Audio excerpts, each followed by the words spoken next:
प्रणाम करता हूं, सबको नमन करता हूं, सबको वंदन करता हूं, सभी दोस्तों को अभिनंदन करता हूं।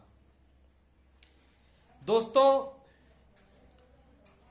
कोई भी मनुष्य अगर सच में देखा जाए, सच में अगर देखा जाए तो कोई लड़ाई नहीं चाहता है। सब लोग शांति से रहना चाहते हैं। एक मनुष्य का अंदर का दिल होता है, अंदर का जिगर होता है, अंदर का प्रेम होता है कि सब लोग सोचते हैं कि क्यों यार लड़ाई झगड़ा में पड़ूं, जाने दो, प्रेम से रहो, शांति से रहो। और आप भी ऐसा सोचते होंगे, इसमें कोई दो राय नहीं है, क्योंकि आप भी एक मनुष्य हैं, मैं भी एक मनुष्य हूं, आप भी एक मनुष्य हैं। आप हमेशा सोचते होंगे, जैसे आपका पड़ोसी कोई होगा, मान लीजिए आपका जरूर कोई पड़ोसी होगा, अगर आपको परेशान कर रहा होगा, कहीं मेढ़ी काट रहा होगा गांव में, तो कहीं हौदी काट रहा होगा, कहीं कोली में भैंस बांध रहा होगा, गाय बांध रहा होगा, तो आप इग्नोर करते होंगे। क्यों क्यों करते हैं इग्नोर? इसलिए इग्नोर करते हैं कि आपको दो पैसा कमाना खाना है, कि चल के 151, 302 और 304 लड़ना है। कोर्ट कचहरी में जाएंगे, खाकी वर्दी के चक्कर में पड़ेंगे, काली कोट के चक्कर में पड़ेंगे, तो नुकसान होगा, नुकसान होगा इसका।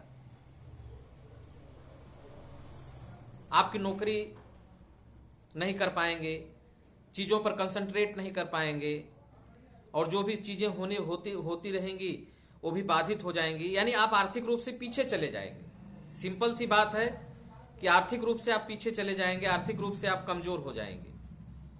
तो क्यों युद्ध चाहेंगे कि चलो भाई थोड़ा बहुत, अगर भाई है, दयाद है, थोड़ा बहुत अगर हड़प रहा है तो छोड़ो, जाने दो, युद्ध कोई समाधान नहीं है। और ऐसा हर मनुष्य चाहता है। लेकिन जो चेथड़े टाइप होते हैं, जो छिछोरे टाइप होते हैं, जो लतखोर टाइप होते हैं, जो अपनी इज्जत बेच के खा चुके होते हैं, उनको लड़ाई झगड़ा करना ही करना है, क्योंकि लड़ाई झगड़ा करने के अलावा उनके पास कोई रास्ता भी नहीं है। अगर लड़ाई झगड़ा करते रहेंगे तो लोग समाज देखेंगे कि नहीं, कुछ कर रहा है, कुछ कर रहा है, चलो भाई कुछ तो कर रहा है, लड़ाइए नहीं तो कुछ नहीं तो लड़ाइए तो कर रहा है। ऐसे ही कुछ चेथड़े पड़ोसी होते हैं जो कि कुछ न कुछ हमेशा खुराफात आपको मचाए रहेंगे, लेकिन आप शांति से रहना चाहेंगे। जाने दो, हम क्यों शांति से रहना चाहेंगे? क्योंकि आप आर्थिक रूप से कमजोर हो जाएंगे, आप अपना काम पर फोकस नहीं कर पाएंगे, सारी चीजें कर नहीं पाएंगे, इसलिए समस्या हो जाएगी। इसी तरह देश का युद्ध होता है। आज जो समस्या है, हमारे पड़ोसी देश से जो लड़ाई हो रही है, वो चेथड़ा है, भिखमंगा, लतखोर है। इतने बड़े महाशक्ति से भिड़ने के पीछे उसका सिर्फ यही मकसद है कि हम उलझाए रहें, अपने पब्लिक को बताएं कि देखो इतना बड़ा भारत था, हमने उससे उलझ लिया, उससे उसको जो है कि भिड़ गया, अब कोई हमारे पास, ताकि वहां के आम पब्लिक कहेंगे शाबाश शाबाश, बहुत बढ़िया बहुत बढ़िया, तुम भिड़ गए, एकदम बहुत तारीफ वाला काम किए हो। तो कुछ न कुछ छेतड़ों को दिखाने के लिए चाहिए कि नहीं चाहिए? नहीं तो लड़ाई कोई हल नहीं है, कोई लड़ाई नहीं चाहता। ये आप जो हेडिंग देख रहे हैं कि कोई भी मनुष्य लड़ाई नहीं चाहता, लड़ाई उसके ऊपर थोपी जाती है।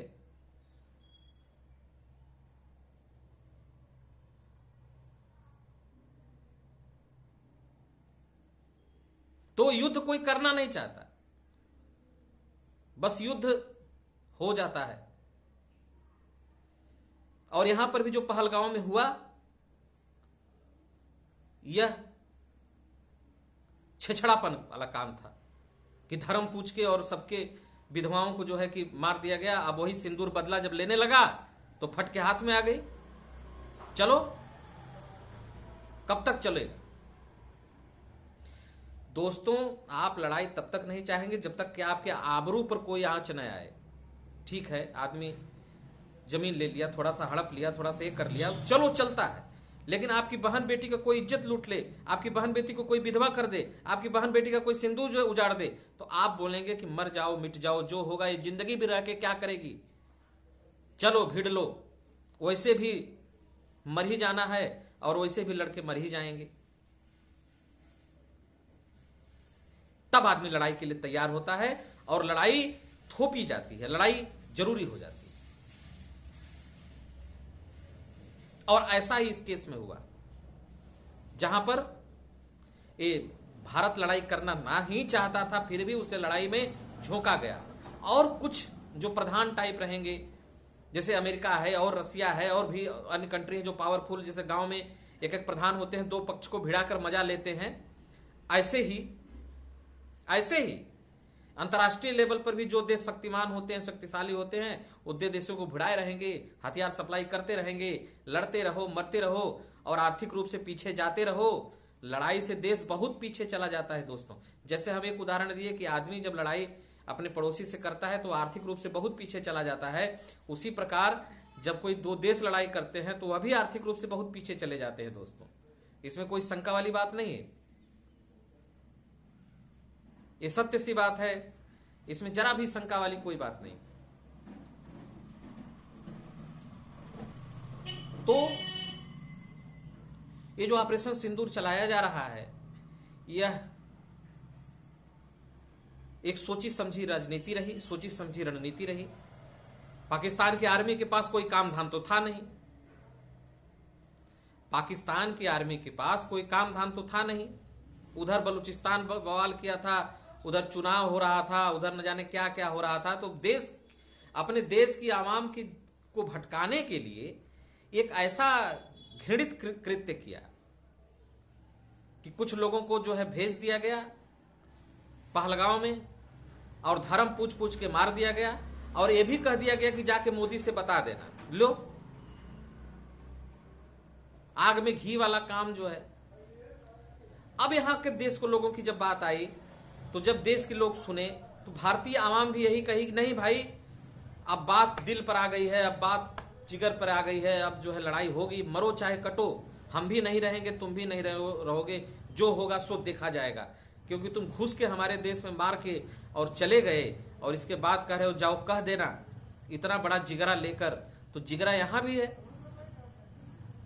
यहां पीछे से वार नहीं हो रहा है, यहां 15 दिन पहले तैयारी करके, 15 दिन पहले प्लानिंग करके, सारी कुछ करके तब जाकर युद्ध ये शुरू हुआ,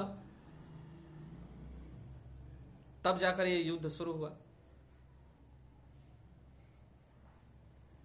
और अब उसका रिजल्ट क्या होगा, आप लोग डेली न्यूज पर देख ही रहे हैं कि कहां कहां ड्रोन हमले हो रहे हैं, कहां कहां मिसाइल हमले हो रहे हैं, कैसे हमारा जो है S-400 उसको गिरा रहा है, कैसे। और तो कई बॉर्डर के कई जगहों पर हाई अलर्ट भी जारी कर दिया गया है। ये सारा चीज आप देख रहे हैं। तो युद्ध थोपा जाता है, युद्ध कोई करना नहीं चाहता है, युद्ध थोपा जाता है। तो सभी दोस्तों को नमन करता हूं, वंदन करता हूं। एक बार फिर कमेंट करिएगा दोस्तों, बताइएगा, अपनी राय रखिएगा दोस्तों। प्रणाम।